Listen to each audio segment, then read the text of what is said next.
तो चलिए भैया आज शुरू करते हैं हम नेक्स्ट लेक्चर, जिसमें मैं बात करूंगा आप लोगों से ट्रांजिस्टर के ऑपरेशन को लेके। पिछली जो क्लास रही थी जिसके अंदर में मैंने आपको ट्रांजिस्टर का एक बेसिक कंसेप्ट समझा दिया था कि किस तरह से हम इसको रिप्रेजेंट करते हैं, क्या पीएनपी होता है और क्या एनपीएन ट्रांजिस्टर होते हैं, और दोनों को कैसे हम उसके सिंबल्स के थ्रू उसको आइडेंटिफाई करते हैं। वो चीज़ें आप लोगों ने बहुत अच्छे से वहाँ पर समझी थी। अब उसी का एक एडवांस रूप हम देखेंगे कि हम ट्रांजिस्टर को जो हमने इतनी स्टडी करी है उसको आखिर किस तरह से ऑपरेट किया जाता है। मैंने आप लोगों से लास्ट टाइम एक क्वेश्चन भी पूछा था कि भाई आप मेरे को ये बताओ कि नॉर्मल जो हमारे पास में डायोड्स होती हैं, हमारा मेन मोटिव ये होता है कि हमें जो चार्ज कैरियर्स होते हैं एक टर्मिनल से दूसरे टर्मिनल पर पहुंचाने। तो मुझे बेस डालने की ज़रूरत क्यों पड़ती है इसके अंदर में, ट्रांजिस्टर के अंदर में बेस डालने की क्या ज़रूरत पड़ती है कि हम डायोड से वो काम नहीं कर पाए। तो उसी चीज़ के रीज़न को फाइंड आउट करने की कोशिश करेंगे। बाकी जो आज के लेक्चर की जो भी पीडीएफ फाइल है भाई सब आप लोगों को टेलीग्राम चैनल पर मिल जाएंगी, जिसका लिंक आपको डिस्क्रिप्शन बॉक्स में मिल जाएगा, वहाँ पर जाकर आप उसको चेक कर सकते हैं। ठीक है, तो ये छोटी सी एक कहानी थी। अब शुरुआत करते हैं अपने लेक्चर को लेकर। तो लेक्चर में सबसे पहले मैं आप लोगों से ऑपरेशन को लेकर बात करूंगा। तो आपने समझा था मेरे पास में मेरे साथ कि दो तरह के ट्रांजिस्टर होते हैं। एक हमारे पास में होता है पीएनपी होता है और दूसरा हमारे पास में होता है एनपीएन ट्रांजिस्टर होता है। अब देखो पीएनपी जो ट्रांजिस्टर होता है इसकी शेप मैंने आपको बताई थी कि इसका फुल फॉर्म इस तरह से याद रख सकते हैं कि एरो हेड जो हमारे पास में होगा पॉइंट इन, यानी कि जो इन साइड में हमारे पास में पॉइंट इन होगा जो एमीटर पे रहेगा, तो उससे हम बोलेंगे कि मेरे पास में पीएनपी टाइप का बना हुआ है। और दूसरा मेरे पास एनपीएन टाइप का है। तो आप लोगों को स्ट्रक्चर मैंने समझाया था कि आप कैसे आइडेंटिफाई करेंगे। तो आप लोग इसको एनपीएन के नाम से जान सकते हैं कि नॉट पॉइंटिंग इन, यानी जो एमीटर के ऊपर में हम एरो हेड लगाएंगे वो हमारा बाहर के डायरेक्शन में जाएगा। इसका बेसिक स्ट्रक्चर या सिंबल आप लोग इसको यूज कर सकते हैं। चलिए अब देखता हूं मैं कि कैसे ये ऑपरेशन रहेगा। तो ऑपरेशन करने से पहले मैं आप लोग को फिर एक बार स्ट्रक्चर को लेके जाऊंगा। तो स्ट्रक्चर में आप लोग देखेंगे कि मेरे पास में ये एक जो है एनपीएन टाइप का ट्रांजिस्टर में यूज कर रहा हूं भाई। ये एनपीएन मेरे पास में रहने वाला है। चलो यहां पर आ गया मेरे पास। अच्छा अब देखो इसके अंदर में आपने देखा था कि एक हमारे पास में एमीटर हो गया, ये मेरे पास एमीटर हो गया है।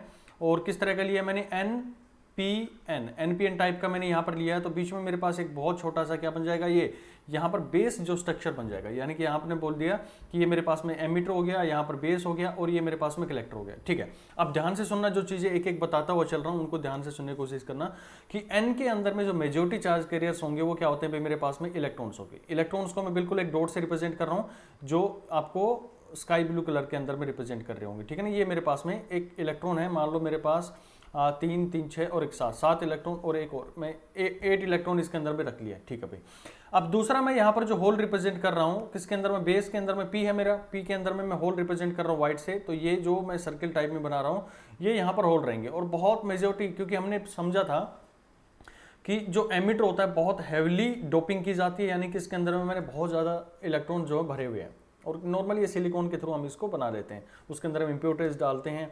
जो हमारे पास में पेंटावेलेंट इम्प्योरिटीज होंगी तो एन टाइप का सेमीकंडक्टर बन जाता है। तो वो चीज़ें आप लोगों ने समझी मेरे साथ में। अब यहाँ पर देखो जो एन टाइप रहेगा इसके अंदर में भी इलेक्ट्रॉन होंगे, और इलेक्ट्रॉन को अगेन मैं यहाँ पर किससे रिप्रेजेंट कर रहा हूँ आप लोगों को, जो मेरे पास में स्काई ब्लू कलर है, क्योंकि हमने देखा था कि ज़्यादा हैवीली डोप नहीं होता है इसका स्ट्रक्चर। जो हम बोले कि इसका जो सरफेस एरिया वो बहुत ज़्यादा होता है, लेकिन इसके अंदर में हैवीली डोप नहीं किया जाता है, लाइटली डोप इसके अंदर में यूज़ की जाती है। चलिए अब देखो होता क्या कहानी कि हमें क्या करना है, बाइसिंग करनी है। बाइसिंग जितनी भी होगी उसको मैं यहाँ पर आप लोगों को ग्रीन कलर से रिप्रेजेंट कर रहा हूँ। तो ये भाई ग्रीन कलर से मैंने इसको रिप्रेजेंट किया, क्योंकि हमें पता है कि एन और पी, ये मेरे पास में जे ई हो गया और ये मेरे पास में जे सी, दो आप लोगों ने टर्मिन जो इसके जंक्शन समझे थे कि एक एमीटर जंक्शन और एक मेरे पास में कलेक्टर जंक्शन है। तो हमें ये कोशिश करनी होती है कि जो हमारे पास में एमीटर जंक्शन है, क्योंकि हमें मेन काम तो इसका एम्पलीफिकेशन करवाना है ना, तो एम्पलीफिकेशन करवाने के लिए क्या करना होगा कि आपको जो एन है उसको नेगेटिव से जोड़ दो, यानी कि जो एमीटर और बेस है इसको आपको फॉरवर्ड बायस करना है। तो फॉरवर्ड बायस करने के लिए आपको क्या करना है, बेस को और इसको जो इसके बीच में एमीटर और बेस के अंदर में आपको फॉरवर्ड बायसिंग करनी है। यानी कि बेस मेरे पास में पी टाइप का तो उसको पी पॉजिटिव से जोड़ दो, और एन मेरे पास में नेगेटिव टाइप का है तो आप नेगेटिव टर्मिनल से जोड़ दो बैटरी के। ठीक है भाई, अब देखो दूसरी कहानी, दूसरा जंक्शन मेरे पास में ये बना हुआ है जिसको आप जे सी के नाम से जानते हैं। और जे सी आप लोगों ने समझा था पिछली क्लास के अंदर में कि उसको हमें रिवर्स बायस करना होता है। अब रिवर्स बायस कैसे करें भाई इसको, तो रिवर्स बायस करने के लिए आपको ये ध्यान रखना है कि यहाँ पर जो बैटरी लगेगी, क्योंकि मेरे पास में पी टाइप है, दूसरी बैटरी इसके ऊपर में लगाई जा रही है, क्योंकि हमें एम्पलीफिकेशन जो रीजन है उसके अंदर में काम करना होता है। तो P को आप नेगेटिव से कनेक्ट कर दो, यानी कि मैंने इसका नेगेटिव टर्मिनल कनेक्ट कर दिया, और जो N है उसको आप क्या करोगे, पॉजिटिव से कनेक्ट कर दो, यानी कि हमने इसको पॉजिटिव से कनेक्ट कर दी। ये मेरे पास में पॉजिटिव और ये आप लोगों ने इसको बैटरी इसके साथ में कनेक्ट कर दी। बीच में हम स्विच वगैरह लगाते हैं ताकि हमारा जो डिवाइस है वो बर्न आउट ना हो जाए, लेकिन यहाँ पे मैं उसको अवॉइड कर रहा हूँ। आप चाहो तो यहाँ पर थोड़ा सा एक स्विच का भी बॉक्स दिखा सकते हो, चाहो तो इसके अंदर में, ठीक है। इसको जब हम डॉट दिखा देंगे तो मतलब मेरा स्विच जो है वो हमने क्लोज कर दिया। चलिए अब कहानी शुरुआत करता हूँ मैं। कहानी कुछ इस तरह से शुरू होगी भाई मेरे, कि मेरे पास में जो इलेक्ट्रॉन्स थे, पहला जो इलेक्ट्रॉन है यहाँ पर जो इसको कौन से वाइट कलर से ले लेते हैं, चलो ये मेरे पास में इलेक्ट्रॉन था भाई। ये इलेक्ट्रॉन यहाँ से चलना शुरू करेगा। जब हमने इसको फॉरवर्ड बायस कर रखा है तो फॉरवर्ड बायस करने का मतलब है कि मेरे पास में इस इलेक्ट्रॉन की मूवमेंट होनी शुरू हो जाएगी। इसको दूसरा कलर ले लेते हैं, रेड ग्रीन कलर ले लेते हैं। यहाँ से मैंने इसको लिया और ये यहाँ से चलना शुरू करेगा भाई। अब क्योंकि ये मेरे पास में जंक्शन क्या है, जो JE जंक्शन था वो क्या बना हुआ है भाई, वो फॉरवर्ड बायस बना हुआ है। तो ये इलेक्ट्रॉन जो था वो इजीली यहां से मूव करके कहां पर चला जाएगा, ये इजीली यहां पर मूव करके जो बेस था उसके अंदर में चला जाएगा। अब देखो कहानी, यहां पर जो होल था, नॉर्मली मोमेंट क्या होनी चाहिए कि ये होल जो है यहां से जाकर इस डायरेक्शन में मूव कर जाना चाहिए, क्योंकि हमने फॉरवर्ड बायस कर रखा है। तो होल हमारा N साइड में आ जाएगा और N जो मेरे पास में P साइड में आ जाएगा। अब ये जो इलेक्ट्रॉन था यहाँ पर, ध्यान से सुनना, इसी पॉइंट के ऊपर में पूरा एम्प्लीफिकेशन फैक्टर डटा हुआ है। ये जो इलेक्ट्रॉन था जिसको मैं अभी बहुत डार्क कर दिया है, ये इलेक्ट्रॉन यहाँ पर क्या था, मेरे पास में मेजॉरिटी चार्ज कैरियर था। पॉइंट समझ में आती है चीज, ये यहाँ पर मेजॉरिटी चार्ज कैरियर था। और दूसरा इलेक्ट्रॉन और ले लेता हूं, ये इलेक्ट्रॉन भी चलना शुरू किया साथ साथ में, और ये इलेक्ट्रॉन जाकर जैसे यहां से चलना शुरू किया और ये होल इसको मिल गया और इस होल के साथ में इसने कर लिया रिकंबाइन। कहानी सुनना भाई इसको अच्छे से, कि यहां पर जो मेरे पास में दो इलेक्ट्रॉन मैंने कंसिडर किए हैं, नंबर 1 इलेक्ट्रॉन, नंबर 2 इलेक्ट्रॉन।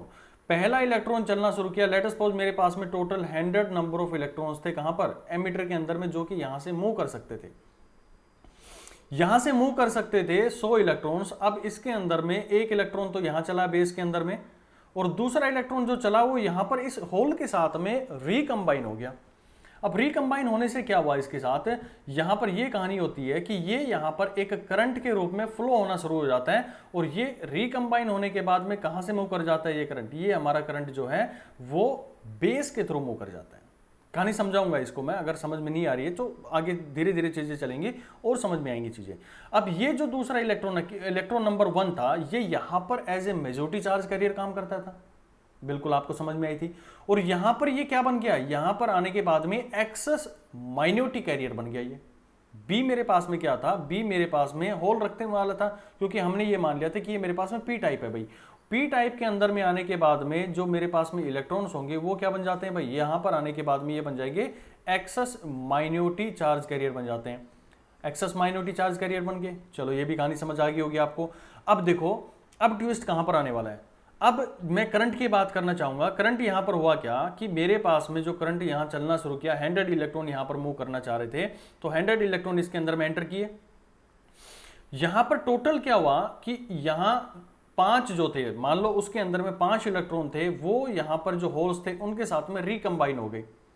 अब रिकंबाइन होने से होगा क्या कि वो एक करंट का रूप ले लेंगे भाई, और वो इलेक्ट्रॉन और होल जो मेरे पास में रिकंबाइन होकर आ रहे हैं वो यहां पर बेस रीजन के थ्रू बाहर आ जाएंगे। यानी कि मैं कहूं कि कुछ इलेक्ट्रॉन्स जो यहां पर हमने इंजेक्ट किए थे, यहां पर एक डेफिशिएंसी क्रिएट कर देंगे। बैटरी को पता लगेगा भाई तेरे को तो 100 भेजने हैं, लेकिन वहां पर तो 95 पहुंच रहे हैं। ये फिर दोबारा से क्या करेगा, 100 भेजने की कोशिश करेगा, क्योंकि मेरे पास में 5 क्या हो रहे हैं, यहां बेस रीजन के थ्रू नीचे आ जा रहे हैं, जो रिकंबाइन होने के बाद में अपनी जो करंट की फ्लो होने की कैपेबिलिटी है वो बेस के थ्रू में लेके चल रहा है। अब यहां पर हुआ क्या कि मेरे पास में 100 चले और 5 जो थे वो नीचे आ गए बेस के थ्रू। अब यहां पर बचे क्या, 95 बचे। अब ये 95 है कौन भाई, ये जो 95 बचे हैं ना भाई यहां पर, ये अपने आप में क्या कहलाते हैं, ये कहलाते हैं एक्सेस माइनॉरिटी कैरियर। और एक्सेस माइनॉरिटी कैरियर की एक बड़ी खूबसूरत बात होती है, वो क्या होती है कि वो जब भी रिवर्स बाइसिंग होती है ना, तो वहां पे वो इजीली मूव कर जाते हैं, और जहां मेरे पास में फॉरवर्ड बाइस होती है वहां पर वो इजीली मूव नहीं कर पाते। पॉइंट बहुत इंपॉर्टेंट है, काफी देर में ये समझ में आएगा, लेकिन आपको समझना है। मैं ये कह रहा हूं कि जो भी मेरे पास में माइनॉरिटी चार्ज कैरियर्स होते हैं, माइनॉरिटी चार्ज कैरियर जो भी होते हैं वो रिवर्स बायस में इजीली फ्लो कर जाते हैं। पॉइंट आपको नोट करना है। दूसरा, जो मेजॉरिटी चार्ज कैरियर्स होते हैं वो कब मूव कर जाते हैं इजीली, जब हमने उसको फॉरवर्ड बायस कर रखा होता है। अब यहां पर भाई मेरे ये बताओ कि जो मेरे पास में इलेक्ट्रॉन नंबर 2 था, जिसको मैं यहां पर रिप्रेजेंट कर रहा हूं, ये मेरे पास में इलेक्ट्रॉन नंबर 1 है और इलेक्ट्रॉन 2 था, वो रिकम्बाइन होकर तो अपना करंट फ्लो करके नीचे चला गया भाई यहां पर बेस के अंदर में। यानी कि उन 5 इलेक्ट्रॉन की कहानी तो भूल जाओ आप। अब बचे कौन है मेरे पास में बचे हुए 95 इलेक्ट्रॉन्स। जो 95 इलेक्ट्रॉन्स है वो यहां पर क्या बने हुए, वो अपने आप में एक्सेस माइनॉरिटी कैरियर बने हुए। अब मुझे मूव कहां से कहां करवाना है, मुझे मूव तो बेस से कलेक्टर के अंदर में करवाना है भाई। अब बेस से कलेक्टर के अंदर में आपको जानकारी है कि ये रीजन हमने क्या कर रखा है, बिल्कुल यहां पर मैंने इसको रिवर्स बायस कर रखा है। और रिवर्स बायस में कौन इजीली मूव कर जाता है भाई, रिवर्स बायस के अंदर में मेरे पास में जो माइनॉरिटी कैरियर्स होते हैं वो इजीली मूव कर जाते हैं। आप लोगों ने मेरे साथ में ये उसका गैप भी देखा था, जो हमने बैंड डायग्राम बनाया था कि अगर यहां पर मेरे पास में मेजॉरिटी चार्ज कैरियर है, उनको यहां से इधर जाना है और माइनॉरिटी चार्ज कैरियर्स को ऊपर से नीचे आना है, तो कौन इजीली मूव कर जाएगा, जो माइनॉरिटी कैरियर्स होते हैं वो इजीली मूव कर जाते हैं। ये यहां पर रीजन बीच में बेस डालने का सिर्फ और सिर्फ ये होता है कि मुझे यहां पर मूव करवाना था किसको, इलेक्ट्रॉन को यहां से कलेक्टर की तरफ में मूव करवाना था, यानी कि कम रेजिस्टेंस से हाई रेजिस्टेंस की तरफ में मूव करवाना है। इसीलिए हम इसका नाम रखते हैं ट्रांसफर रेजिस्टेंस। ट्रांसफर रजिस्टर बोल लो आप लोग, या ट्रांजिस्टर के नाम से भी आप इसको जानते हैं। यहां से ट्रांस लिया गया और नीचे इसका रजिस्टर लिया, यानी कि टोटल मेरे पास में क्या बन गया, ट्रांजिस्टर। यानी कि मेरे पास में जो एमिटर था वहां पर लो रेजिस्टेंस है, कम रेजिस्टेंस है जो कि 100 ओम के आसपास में आती है, उसको हमने इतना क्या करना है, उसके इलेक्ट्रॉन्स को या उसके जो चार्ज पार्टिकल हैं वहां से उनको लो रेजिस्टेंस से हमें हाई रेजिस्टेंस की तरफ मूव करना है। यानी कि ट्रांसफर ऑफ रेजिस्टेंस ही मेरे पास में क्या कहलाता है, ट्रांजिस्टर कहलाता है। चलिए अब देखो यहां पर मेरे पास क्या हुआ, जो 95 इलेक्ट्रॉन बच गए थे वो क्या करेंगे, वो मूव करना शुरू करेंगे और वो कहां चले जाएंगे, वो यहां पर अपने आप में माइनॉरिटी कैरियर है, जो एक्सेस माइनॉरिटी कैरियर बन गए इसके अंदर में आके, वो अब मूव कर जाएंगे कहां पर, कलेक्टर के अंदर में। यानी कि 5 मेरे पास में चले गए बेस के अंदर में, 95 चले गए मेरे पास में कलेक्टर के अंदर में। अब देखो टोटल यहां से कितने चले थे, 100 चले थे, तो 100 के अंदर से मेरे पास में 95 प्लस 5 टोटल मेरे पास में कितने हो गए भाई, ये मेरे पास में 100 हो गए हैं। तो आप लोग देख पा रहे हैं कि जो टोटल मेरे पास में इलेक्ट्रॉन चलना शुरू किया गया, IE जो मेरे पास में करंट चला था, वो कॉम्बिनेशन हो गया किसका, IB प्लस जो यहां पर कलेक्टर के अंदर में जा रहा होगा वो मेरे पास में करंट हो गया IC। यानी कि दो करंट का ये क्या कहलाता है, एक कॉम्बिनेशन कहलाता है। आप लोग ये बोल सकते हैं कि जो कलेक्टर करंट होता है जो एमिटर करंट होता है वो कॉम्बिनेशन होता है बेस का और मेरे पास में कलेक्टर का। रीजन आपको समझ में आया। पहली चीज कहानी सुनने की कोशिश करना, अब मैं एक एक चीज को यहां पर एक्सप्लेन करने की कोशिश करता हूं, एक एक पॉइंट को यहां पर मैं एक्सप्लेन करने की कोशिश करता हूं कि कहां पर क्या चीज हुई है। तो आप लोगों ने देखा कि दोनों के अंदर में जो करंट फ्लो कर रहा है वो मेरे पास में बाइपोलर है। पहली कहानी जो मैंने आप लोगों को समझाई थी कि हम इसको बाइपोलर बोलते क्यों हैं, तो बाइपोलर का मतलब आप लोगों को यहां पर समझ में आ गया होगा। इस पेज पर दोबारा आऊंगा मैं। पहली चीज आप लोगों को देखनी है कि बाइपोलर बोला गया, तो बाइपोलर क्यों बोला गया, क्योंकि यहां पर दोनों का फ्लो हो रहा है मेरे पास में। यहां पर आप लोग देख रहे हैं कि मेरे पास होल भी मूव कर रहे हैं और जो इलेक्ट्रॉन है वो भी मूव कर पा रहे हैं, तो इसलिए हमने इसको बोल दिया बाइपोलर। इसके अंदर में इंटरनली जो सर्किट के अंदर में करंट जो होता है वो बाइपोलर होता है, लेकिन बाहर क्योंकि जो हमने वायरिंग वगैरह यूज कर रखी होती है, ये क्वेश्चन आपको ध्यान रखना है कि जो हमने वायरिंग वगैरह यूज कर रही है वो तो हमारे पास में क्या होंगे, कुछ कंडक्टर टाइप होंगे, और कंडक्टर के अंदर में केवल और केवल क्या होते हैं, फ्री मटेरियल्स होते हैं, फ्री इलेक्ट्रॉन्स होते हैं जो कि करंट को ले जाने के काम आते हैं। यानी कि इंटरनली कोई पूछ लिया जाए आप लोगों से, इंटरनली ट्रांजिस्टर के अंदर में बाइपोलर होता है, और अगर एक्सटर्नली आप लोगों से बोल दिया जाए तो केवल और केवल करंट जो होता है वो इलेक्ट्रॉन्स के कारण फ्लो करता है। क्यों करता है, क्योंकि जो कंडक्टर हमने यूज किया है उसके अंदर में फ्री इलेक्ट्रॉन्स अवेलेबल होते हैं। ठीक है, यहां पर आप लोगों को समझ में आ गई होगी। अब दूसरी बात करें कि एक क्वेश्चन पूछा जाता है कि भाई रिकॉम्बिनेशन हमारे पास में कहां पर जो है वो टेक प्लेस कर रहा है। तो रिकॉम्बिनेशन आप लोगों ने देखा कि कुछ हमारे पास में जो इलेक्ट्रॉन्स थे वो कहां से आ रहे थे, एमिटर से बेस की तरफ में आ रहे थे, और कुछ हमारे पास में जो बेस से एमिटर की तरफ में क्या मूव कर रहे थे, यहां पर मूव कर रहा था मेरे पास में होल। तो आप लोगों ने देखा कि भाई जो रिकॉम्बिनेशन है, ये क्वेश्चन बार बार पूछा गया है कि एक ट्रांजिस्टर के अंदर में रिकॉम्बिनेशन कहां कहां पर एग्जिस्ट करता है, कहां कहां पर होता है। तो आपने देखा कि जो इलेक्ट्रॉन्स थे, जो इलेक्ट्रॉन मेरे पास में थे, जो इलेक्ट्रॉन्स थे वो यहां से n से p की साइड में गए, यानी कि एमिटर से मेरे पास में बेस में गए, तो कुछ यहां पर रिकॉम्बाइन हो गए, और कुछ यहां पर जो बेस में होल्स थे वो कहां पर आ गए, मेरे पास एमिटर के अंदर में आ गए, और एमिटर में आने के बाद में वो क्या हो जाता है, रिकंबाइन हो जाते हैं। रिकंबाइन होने से हम ये बोल सकते हैं कि वहां पर दो तरह का रिकंबिनेशन मेरे पास में पॉसिबल है, और कहां कहां पर पॉसिबल है वो भी आपको समझ में आ गया होगा कि एक मेरे पास में बेस के अंदर में, और दूसरा कहां पर है, वो हमारा एमिटर के अंदर में। दो जगह पे हमारे रिकॉम्बिनेशन टेक प्लेस करते हैं एक ट्रांजिस्टर के अंदर में। ठीक है, ये कहानी समझ आई। अब नेक्स्ट पॉइंट की तरफ बढ़ते हैं। नेक्स्ट पॉइंट ये कहता है कि मेरे पास में जो भी अगर एमिटर करंट की बात करें तो एमिटर करंट जो होता है वो किसके कारण में, मेजॉरिटी के कारण में फ्लो कर रहा होता है। तो एमिटर करंट आप लोगों ने देखा कि जो मेजॉरिटी, जो हमने देखा था कि पी जो एन पी एन टाइप, दो चीजें आपने देखी। तो एन जो मेरे पास में क्या था, इसके अंदर में मेजॉरिटी चार्ज कैरियर्स थे। तो मेजॉरिटी चार्ज कैरियर होने से तो आप ये बोल सकते हैं कि जो भी मेरे पास में एमिटर करंट फ्लो करता है वो एमिटर करंट फ्लो करता है मेजॉरिटी चार्ज कैरियर के कारण में। ठीक है, चलिए अब देखते हैं नेक्स्ट मेरे पास में कि जो एमिटर करंट होता है वो किस के कारण फ्लो कर रहा है, क्या डिफ्यूजन होता है या फिर ड्रिफ्ट होता है। तो अब लो, ये पॉइंट बहुत बार आपके एग्जाम में पूछा गया है। फोर्थ पॉइंट की बात कर रहा हूं मैं। तो आपने देखा कि जो भी इसके अंदर में जो इलेक्ट्रॉन्स हैं यहां पर बहुत ज्यादा थे हमारे पास में, किसमें, एमिटर के अंदर में।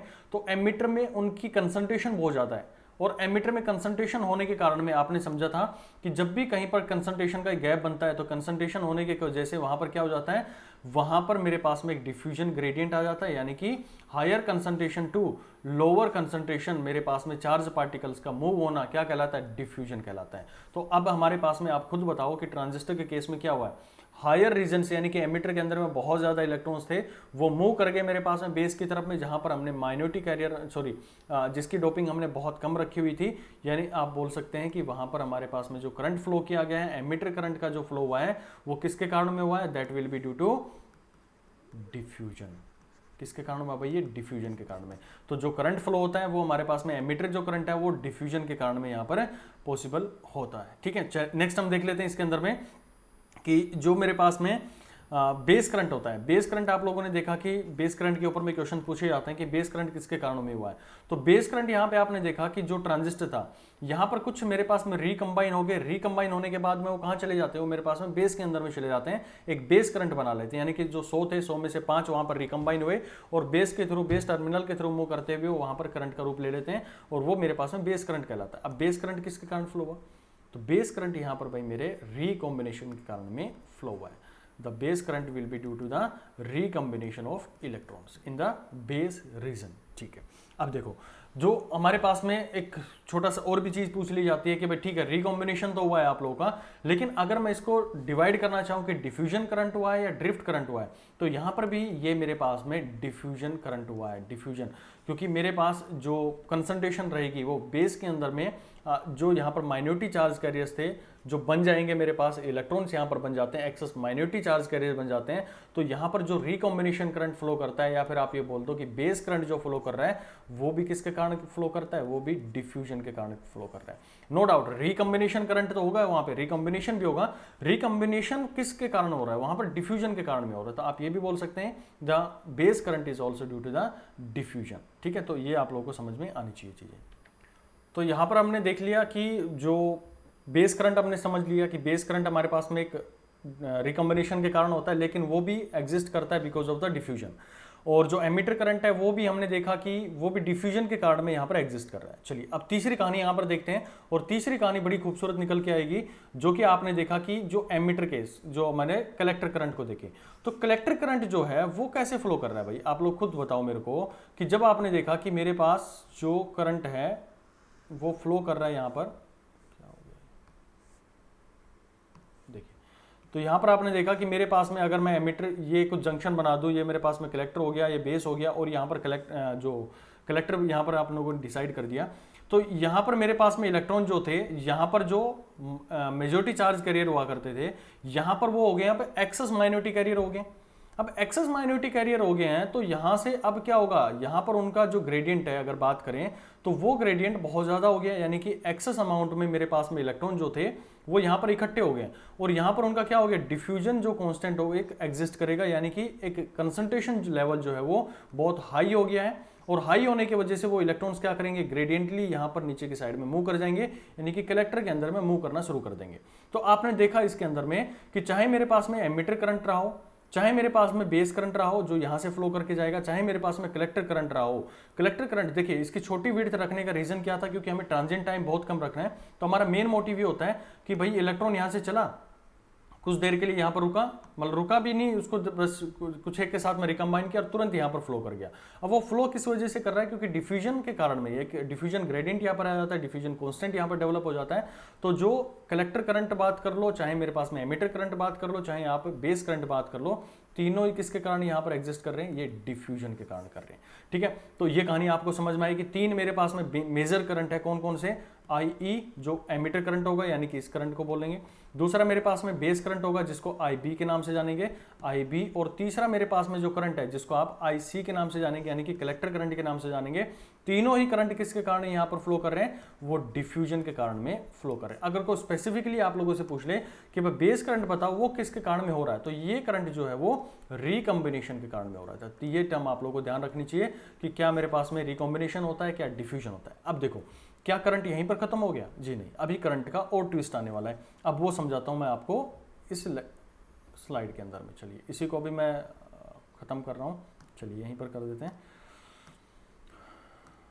चलो देखो, अब देखो इसके अंदर में भाई आपने तीन करंट पढ़ लिए, कौन कौन सा, IB करंट पढ़ लिया, IC करंट पढ़ लिया, और तीसरा मेरे पास में IE करंट पढ़ लिया भाई। अब यहां पर देखो कि मेरे पास में जो एक रीजन डेवलप हो रहा था, यहां पर एक रीजन डेवलप हो रहा था किस किस के बीच में, जो कलेक्टर के बीच में और मेरे पास में बेस के बीच में एक रीजन डेवलप हो गया था। अब क्योंकि हमने इस रीजन को क्या कर रखा है भाई, यहां पर हमने इस रीजन को कर रखा है रिवर्स बायस, यानी कि ये मेरे पास में अगर NPN टाइप है तो P को मैंने नेगेटिव से जोड़ रखा है और N को मैंने पॉजिटिव से जोड़ रखा है, तो ये मेरे पास में कनेक्शन कुछ इस तरह का आ गया।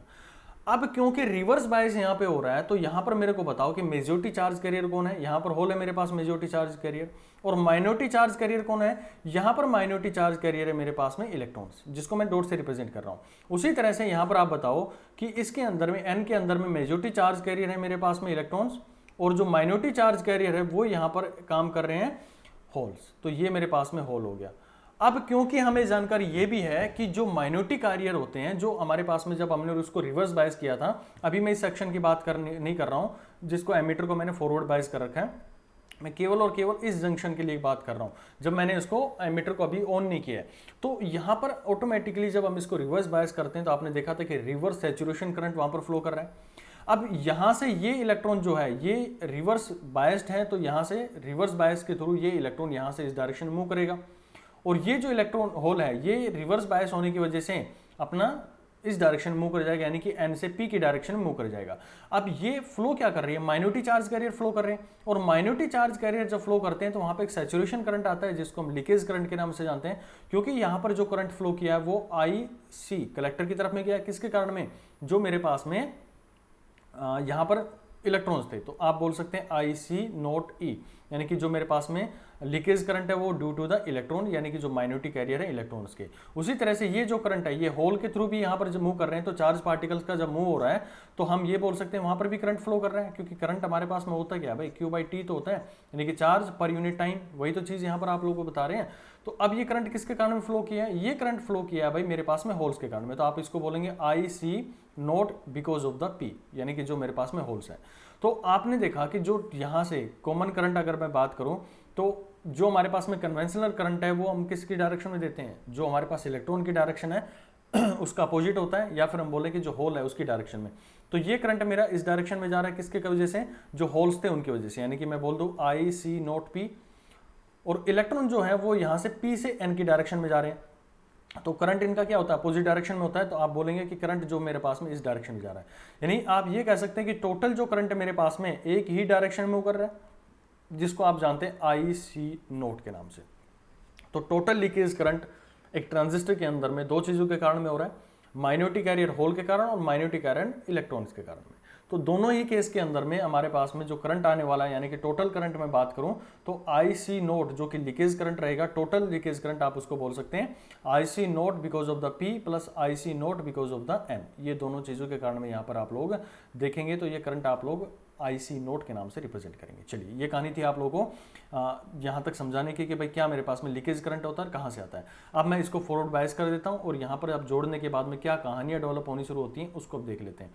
अब यहाँ पे आप देखोगे कि जो टोटल मेरे पास में करंट निकल के आएगा, करंट कहाँ से फ्लो करेगा, करंट मेरे पास में जो कलेक्टर के अंदर में फ्लो करेगा, जिसको आप आईसी करंट के नाम से जानेंगे। हमारी पूरी ट्रांजिस्टर की जो थ्योरी होती है, या फिर आप बोलो एनालॉग की जो थ्योरी होती है, वो इसी आईसी करंट के ऊपर में रखी होती है। इसी आईसी को निकालना होता है, आईसी का ही सबसे बड़ा मेजर रोल होता है और इसी के ऊपर में सबसे ज्यादा क्वेश्चन आप लोगों से पूछे जाते हैं। चलिए, तो आपने देख लिया कि जो टोटल मेरे पास में करंट हुआ एक ट्रांजिस्टर के अंदर में, वो किस किस के कारण में हुआ है, वो यहाँ पर हुआ है मेरे पास में डिफ्यूजन के कारण।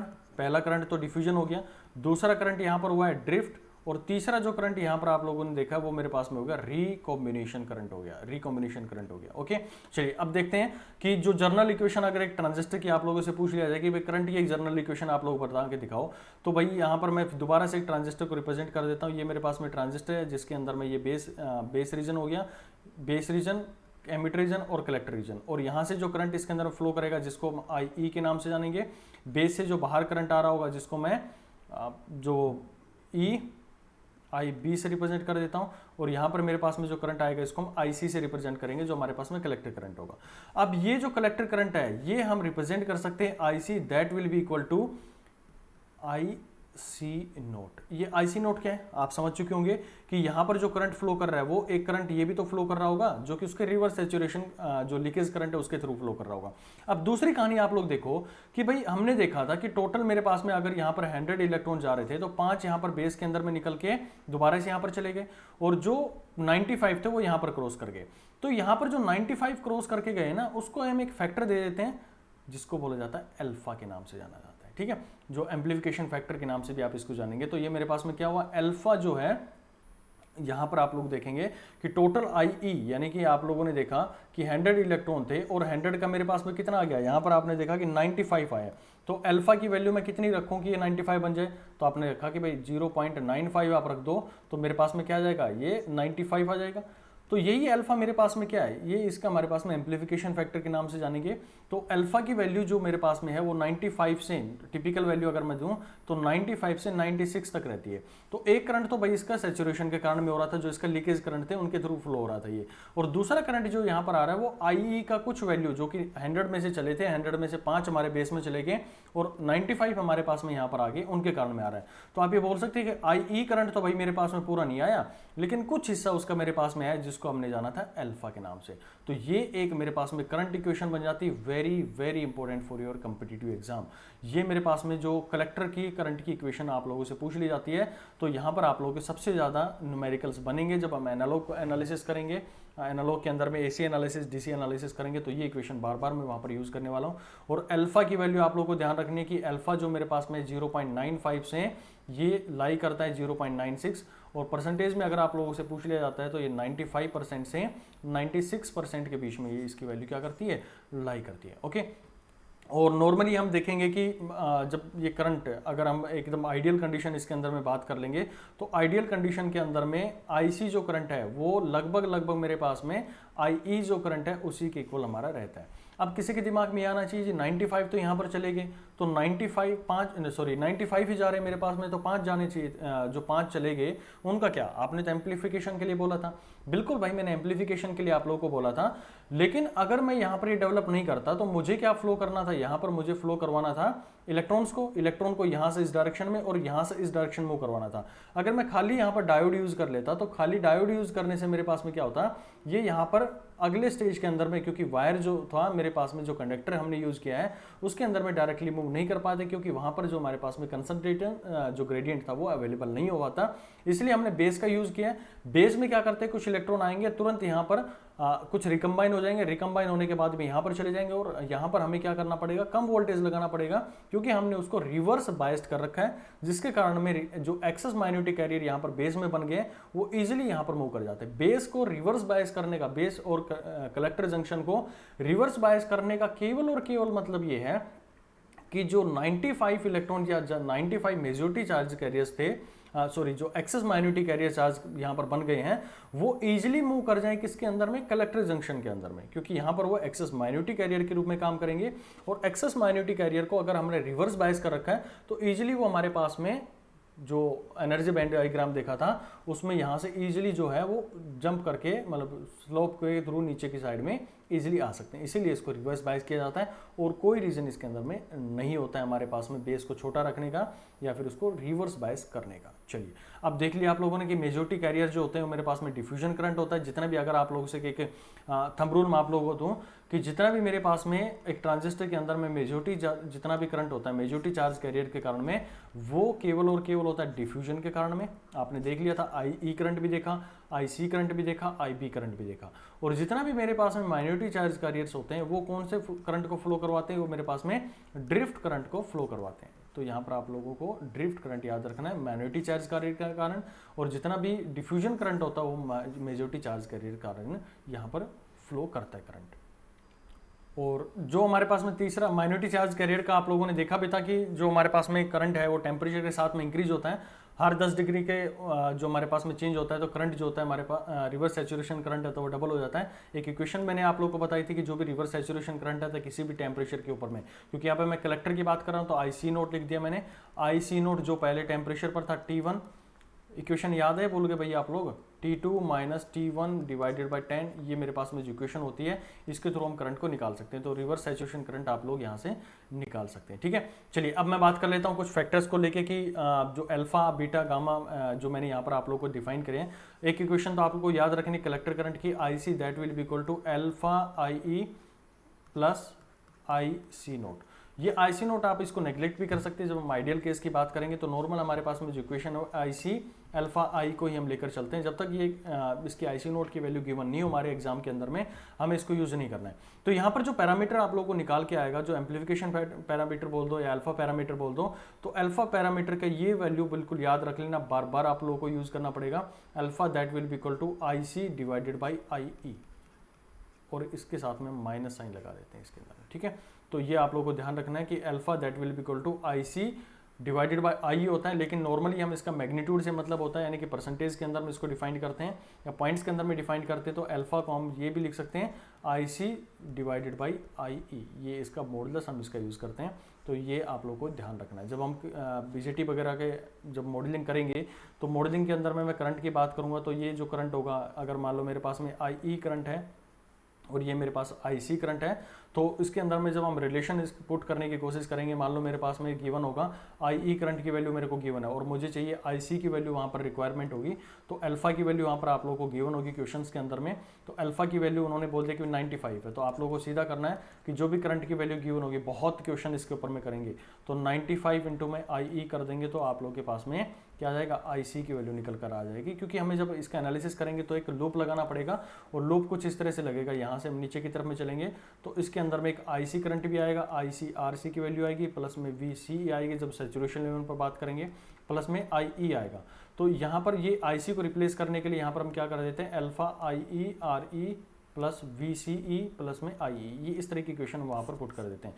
तो ये कन्वर्जन आप लोगों को समझ में आना चाहिए कि IC की वैल्यू जो होती है वो हमारे पास में IC डिवाइडेड बाई IE होती है। इसका मॉडुलस हम यूज़ करना है, नेगेटिव साइन से हमें इसका मतलब नहीं होना चाहिए। ठीक है, और जो आप लोग ये भी समझ पा रहे होंगे कि अल्फा की वैल्यू अगर मेरे पास में 95 से 96 के बीच में लाई कर रही है तो अल्फा IC करंट जो होता है वो लेस देन होता है IE करंट के कारण। यानी कि जो हमें बिल्कुल जानकारी यार 100 एक तो 100 इलेक्ट्रॉन्स फ्लो कर रहे हो जिसके अंदर से वो करंट, और एक मेरे पास में 95 फ्लो कर रहे हो, तो आप लोग कॉमन सेंस है कि IE करंट हमेशा ग्रेटर देन होता है एज कम्पेयर टू जो कलेक्टर करंट वहाँ पर आप लोगों के पास में रहने वाला है। मैक्सिमम वैल्यू अगर आप लोग से पूछ लिया जाए कि अल्फा की वैल्यू मैक्सिमम कितनी हो सकती है, तो अल्फा की वैल्यू मैक्सिमम मेरे पास में 1 पहुँच सकती है। और नॉर्मली इसकी जो वैल्यू है टिपिकल वैल्यू की अगर बात करें तो टिपिकल वैल्यू इसकी रहती है 0.6 से लेकर 0.999, बस इतनी होती है, और इसके ऊपर में आप लोगों को ज़्यादा नहीं देखना होता है। चलिए नेक्स्ट हम बात कर लेते हैं दूसरा फैक्टर जो निकल के आता है जिसको हम बीटा के नाम से जाते हैं। बीटा और अल्फा के अंदर में एक रिलेशन यहाँ पर आप लोगों को सेट करनी है। तो अल्फा जो होता है, ये भी हम पैरामीटर्स होंगे, नॉर्मली आप लोगों को ज़्यादातर क्वेश्चंस के अंदर में अल्फा मिलेगा, लेकिन बीटा भी अगर मिलता है तो आपको कन्वर्जन आना चाहिए। तो ये क्वेश्चन सिर्फ काम वही करना है, क्योंकि मुझे एक इक्वेशन याद है कि IC is equal to alpha IE plus ICO, इसके अंदर मुझे अपनी सारी इक्वेशंस को सेट करना है, इसी के अंदर में मुझे कलेक्टर करंट को फाइंड आउट करना है। मैक्सिमम हमारा काम कलेक्टर करंट को फाइंड आउट करने पर रहेगा। तो अगर आप लोग को क्वेश्चन के अंदर में बीटा दे रखा है तो बीटा के अंदर में आप लोगों को क्या यूज करना है, वहां पर आप लोगों को एक रिलेशन यूज करना है, alpha that will be equal to beta divided by beta plus 1। ये भी रिलेशन आप लोग को याद रखना है, बार बार इसका मैं यूज करूंगा। ज़्यादा इसके ऊपर में हम डेरिवेशन वगैरह अपने जाएंगे कि कहाँ से आई क्यों आई, इसके ऊपर में काम नहीं करना अपने को न्यूमेरिकल सोल्व करने हैं। तो न्यूमेरिकल सोल्व करने के लिए हम इसका यूज करेंगे। तो यहाँ पर आप लोग को alpha that will be equal to beta divided by beta plus में 1, ये वैल्यू आप लोग को याद रखनी है। अल्फा की वैल्यू मैंने आप लोग को बता दी, IC डिवाइडेड बाई IE होता है भाई, इसको ध्यान रखना कि IC डिवाइडेड बाई I होता है। बहुत से लोग क्या करते हैं, इसको IE डिवाइडेड बाई IC रख लेते हैं। अगर फिर भी आप लोग को याद नहीं रहती है तो आप ये रिलेशन याद रख लेना जो करंट की मैंने बताई है कि IC नोट को हम नेग्लेक्ट कर सकते हैं, IC that will be equal to alpha IE के बराबर भी हम इसको पुट डाउन कर सकते हैं। बस इतनी सी कहानी थी। और जो बीटा होता है, बीटा की वैल्यू जो मेरे पास में अगर टिपिकल वैल्यू आप लोगों से पूछ लिया जाए, टिपिकल वैल्यूज का मतलब होता है इसके आसपास में वैल्यू लाई कर सकती है, एग्जैक्टली नहीं लेकिन इसके आसपास में। तो इसकी वैल्यू जो होती है 30 से 300 के बीच में कहीं पर भी लाई हो सकती है। नॉर्मल हमारे क्वेश्चंस के अंदर में 100-150 के आसपास में, 80 के आसपास में इसकी वैल्यूज आप लोगों को क्वेश्चंस के अंदर में मिलती है। फिर भी एक छोटा सा रिलेशन फिर दोबारा मैं इसको सेटअप कर देता हूँ। जो अल्फा के अंदर में आप लोगों ने देखा, अल्फा बीटा से अल्फा में कन्वर्ट करना देख लिया, बीटा 1 प्लस में बीटा आप लोगों ने देख लिया। अगर मेरे को बीटा कन्वर्ट करना हो और अल्फा की वैल्यूज मेरे पास में गिवन हो तो alpha that will be equal to 1 minus alpha. ये दो रिलेशन आप लोगों को ध्यान रखने हैं। और तीसरा रिलेशन मैंने बता दिया, alpha that will equal to IC divided by IE। ये आप लोगों को इसके अंदर में सेट कर लेना है। अब जो बीटा पैरामीटर मेरे पास में होता है, जो हम देखो जो एमीटर जब होता है हमारे पास में तो हम उसका यूज कर लेते हैं अल्फा के अंदर, और जब हमारे पास में कॉमन बेस होता है तो हम बीटा का यूज वहां पर चलते हैं। तो हम इसको बीटा जो होता है इसको हम बोलते हैं हमारे पास में एम्प्लीफिकेशन पैरामीटर भी बोलते हैं। और जब हम इसकी AC एनालिसिस करेंगे या मॉडलिंग करेंगे, H पैरामीटर्स की मॉडलिंग करेंगे तो वहां पर इसी पैरामीटर को HFE के नाम से जानते हैं। जो हमारे पास में HFE यहाँ पर यूज़ करेंगे ना, आपने पढ़ भी रखा होगा। बीटा जो पैरामीटर होता है वो एम्प्लीफिकेशन पैरामीटर के रूप में भी हम यूज़ करेंगे, और जब S पैरामीटर होंगे तो HFE के नाम से आप उसको जानते हैं। और इसको हम जानते हैं फॉरवर्ड गेन के नाम से। क्या नाम है इसका, वहाँ पर एक स्पेशल नेम दिया जाता है, फॉरवर्ड गेन दिया जाता है। और ये कौन से केस के अंदर में होता है, ये होते हैं हमारे पास में कॉमन एमिटर ट्रांजिस्टर जो होते हैं। कॉमन एमिटर जो भी ट्रांजिस्टर होंगे वहाँ पर हम इसका बीटा का यूज़ करते हैं। और जो भी हमारे पास में कॉमन बेस ट्रांजिस्टर्स होते हैं उनके अंदर में हम अल्फा पैरामीटर्स का यूज़ करते हैं। तो दो चीज़ समझने हैं कि ये मेरे पास में कॉमन बेस के अंदर में होता है और ये पैरामीटर आपको यूज़ करना है कॉमन एमिटर के केस के अंदर में आपको यूज़ करना है, ठीक है। और बीटा जो होता है वो टेम्परेचर, अगर आप लोगों से पूछा है कि बीटा जो होता है वो टेम्परेचर के साथ में वेरी करता है, बिल्कुल भाई टेम्परेचर के साथ में ये वेरी करता है। अगर बात करें जो मेरे पास में सिलिकॉन है, तो सिलिकॉन के अंदर में अगर आप लोगों ने 75 डिग्री टेम्परेचर इंक्रीज कर दिया, 75 डिग्री टेम्परेचर इंक्रीज करने से जो सिलिकॉन होता है वो मेरे पास, अगर सिलिकॉन की बात कर लूँ मैं, तो सिलिकॉन के अंदर में 75 डिग्री पे ये जो बीटा की वैल्यू है ये क्या हो जाती है, डबल हो जाती है। और वहीं पर अगर मैं जर्मेनियम की बात करूँ तो जर्मेनियम के अंदर में 50 डिग्री टेम्परेचर अगर आपने चेंज कर दिया तो 50 डिग्री पर मेरे पास में बीटा की वैल्यू जो है वो क्या हो जाती है, डबल हो जाती है। बस छोटी छोटी कहानियाँ थी, इन्हीं के ऊपर में आप लोगों से क्वेश्चन पूछे जाते हैं, ठीक है। चलिए, तो यहाँ पर आप लोगों का ये वाइंड अप करता हूँ मैं। तीसरा पैरामीटर जो गामा पैरामीटर होता है वो भी आप एक बार देख सकते हैं। गामा पैरामीटर गामा पैरामीटर होता है मेरे पास में IE डिवाइडेड बाई IB, ये इसका मॉडल से हम इसका यूज़ करते हैं, लेकिन ज़्यादा हम इसका यूज़ नहीं करेंगे क्योंकि जो यहाँ पर हमारे पास में वैल्यूज़ होंगी वो ज़्यादातर आपको क्वेश्चंस के अंदर में अल्फा और बीटा के अंदर में क्यों होंगी। और अल्फा और बीटा के अंदर में आप लोगों को रिलेशन समझ में आ चुका होगा कि अल्फा को हम लिख सकते हैं बीटा डिवाइडेड 1 प्लस में बीटा लिख सकते हैं, और जो बीटा है उसको मैं रिप्रेजेंट करना चाहूँ तो यहाँ पर आप लोग इसको रिप्रेजेंट कर सकते हैं अल्फा डिवाइडेड बाय 1 माइनस में अल्फा, इससे आप लोग रिप्रेजेंट कर सकते हैं। और बीटा की वैल्यू जो होती है वो टेम्परेचर 50 डिग्री अगर चेंज कर दूँ मैं सिलिकॉन के केस में तो ये क्या हो जाती है, डबल हो जाती है, डबल। और अगर मैं जर्मेनियम की बात करूँ तो जर्मेनियम ये मेरे पास में जर्मेनियम का केस है, और 75 डिग्री अगर मैं इंक्रीज करता हूँ तो वो सिलिकॉन का केस है कि वो करंट जो बीटा की वैल्यू मेरे पास में डबल हो जाती है। चलिए ठीक है, ये बीटा अल्फा बीटा गामा आप लोगों ने समझ लिया होगा। एक और मेरे पास में टर्म जो इसके अंदर में न्यूमेरिकल्स के लिए हम यूज़ करेंगे, बहुत इंपॉर्टेंट रिलेशन आप लोगों को ध्यान में रखना है कि एक आपने देखा कि भाई मेरे पास में जो करंट है ना, बहुत इंपॉर्टेंट फॉर्मूला निकाल के लेके आ रहा हूँ भाई। आप लोगों ने देखा कि जो टोटल मेरे पास में करंट है, यहाँ पे आपने एक IB IC, ये IE जो एमीटर करंट इसके अंदर में एंटर करता है, ये IB था और ये मेरे पास में IC करंट था। तीन करंट आप लोगों ने समझे थे इसके अंदर में, और तीनों ही करंट मेरे पास में डिफ्यूजन करंट है। अब इसको रिप्रेजेंट करने के लिए मैं ये बोल सकता हूं कि आई ई जो करंट है भाई मेरे, वो है because of the I B plus I C. ये तो है भाई, 100 इलेक्ट्रॉन यहां पर एंटर करे, 5 नीचे चले गए, यहां पर कितने गए 95, तो टोटल कितने थे 100 थे। अगर मैं इन दोनों को आई बी और आई सी को जोड़ दूं तो तब भी मेरे पास में क्या हो जाएंगे 100 हो जाएंगे। अभी जस्ट थोड़ी देर पहले मैंने आपको एक रिलेशन बताया था कि आप आईसी को क्या रिप्रेजेंट कर सकते हैं। जो आईसी है मेरे पास में उसको क्या लिख सकते हो, तो आईसी को हम बीटा की फॉर्म में अगर रिप्रेजेंट करना चाहें तो बीटा की फॉर्म में कॉमन जो मेरे पास में एमीटर केस के अंदर में बात करते हैं क्वेश्चंस को, तो वहां पर आप लोग लिख सकते हैं कि बीटा को हम ये रिप्रेजेंट कर सकते हैं I C divided by I B. ये हमारे पास में रिलेशन होता है, यानी कि जो मेरे पास में कलेक्टर करंट है और ये मेरे पास में क्या है जो बेस करंट है, इनके बीच में रिलेशन होती है बीटा की। और अल्फा की रिलेशन आप लोगों ने समझी थी आई सी और आई ई के बीच में, आई ई के बीच में आप लोग लिख सकते हैं। ठीक है, तो अब यहां पर देखो कि आई ई को मैं क्या लिख सकता हूं, I E that will be equal to beta को आप लोग क्या लिख सकते हैं आई बी, ये मेरे पास में आई बी करंट है। और आई सी करंट को क्या लिख सकते हो, आई सी करंट को आप लिख सकते हैं कि बीटा आई बी। भाई ये रिलेशन है, इसको मैंने क्या किया मल्टीप्लाई कर दिया ना यहाँ से, तो I C that will be equal to alpha beta I B बन गया, तो बीटा आई बी मेरे पास में बन गया। तो आप लोगों को ये तो समझ में आ गया होगा कि अगर मैं यहाँ पर आई बी कॉमन ले लेता हूँ, यानी कि बेस करंट यहाँ पर कॉमन ले लेता हूँ, तो 1 प्लस में बीटा, यहाँ पर आप लोगों को एक बहुत बहुत इंपॉर्टेंट फॉर्मूला आप लोगों के लिए निकल के आ गया। बार बार मैं इस फॉर्मूले का यूज़ करूँगा जब मैं आप लोगों को बायसिंग को लेकर बात करेंगे, जब हम एसी एनालिसिस पढ़ेंगे तो वहाँ पर ये फॉर्मूला बहुत ज़्यादा यूज़ होने वाला है। तो पहला formula alpha that will be equal to I C divided by, बार बार मैं इसको रिवाइज इसलिए करवा रहा हूँ क्योंकि ज़रूरत पड़ेगी और आप इसको भूल जाते हैं बहुत जल्दी कि किसके भी नीचे रिलेशन लेके आना है, किसके साथ में इसको रिलेशन चलनी पड़ेगी। ठीक है, आप लोग ये याद रख सकते हैं अल्फा है तो ऐसे मुंह खोल के रखा हुआ है, तो ई का भी हमारे पास में जो इस तरह से आप लोग को याद रखना है। ठीक है, ई की तरह अगर मैं बीच में अल्फा के बीच में एक और यहाँ पर जो हॉरिजॉन्टल लाइन लगा दूंगा, डैश लगा दूंगा, तो वो ई बन जाएगा। तो आप लोग को ये याद रखना है कि अल्फा और आई ई के बीच में यहाँ पर रिलेशन है। ऊपर तो हमारे पास में आई करंट है क्योंकि आई सी करंट है, क्योंकि सारी रिलेशन तो हमें आई सी करंट निकालने के लिए करनी है ना। और दूसरा मेरे पास में रिलेशन है बी का, तो इसमें तो कोई ज़्यादा आप लोगों को सोचने की जरूरत है नहीं, यहाँ पर भी बी है और यहाँ पर भी बी है, तो दोनों केस के अंदर में आप लोग ये यूज़ कर सकते हैं I C divided by I B. तो relation I that will I C equal to beta I B. तो बार बार में जब न्यूमेरिकल्स करेंगे तो हमें दो रिलेशन यूज़ करने हैं, I C that will equal to alpha I E use करना है, दूसरा रिलेशन आप लोग को यूज़ करना है I C that will be equal to beta I B use करना है, और तीसरा रिलेशन आप लोग को यूज़ करना है अगर आप लोगों से एमीटर करंट निकालने के लिए बोलता है तो आई बी इंटू 1 प्लस में बीटा। ये रिलेशन आप लोग को याद रखना है। बस इतनी सी कहानी आप लोग को इसके अंदर में ध्यान रखनी है भाई। ठीक है, बाकी तो इसके ऊपर में बहुत सारे क्वेश्चन आप लोगों को करवाए जा सकते हैं। एक और रिलेशन आप लोग याद रखना चाहें तो रख सकते हैं कि आईसी जो करंट होता है उसको हम रिप्रेजेंट कर सकते हैं, क्योंकि ये करंट जो है वो दो चीज़ों के कारण में हो रहा है। किसके जो मेरे पास में एक तो सैचुरेशन करंट है या फिर बोलूँ लीकेज करंट है, उसके कारण में हो रहा है। तो आप इस करंट को रिप्रेजेंट कर सकते हैं अल्फा आई बी के बराबर रिप्रेजेंट कर सकते हैं, प्लस में जो दूसरा मेरे पास इसका रिवर्स सैचुरेशन करंट था या फिर आप बोलते हैं लीकेज करंट था, उसके कारण में हो रहा है।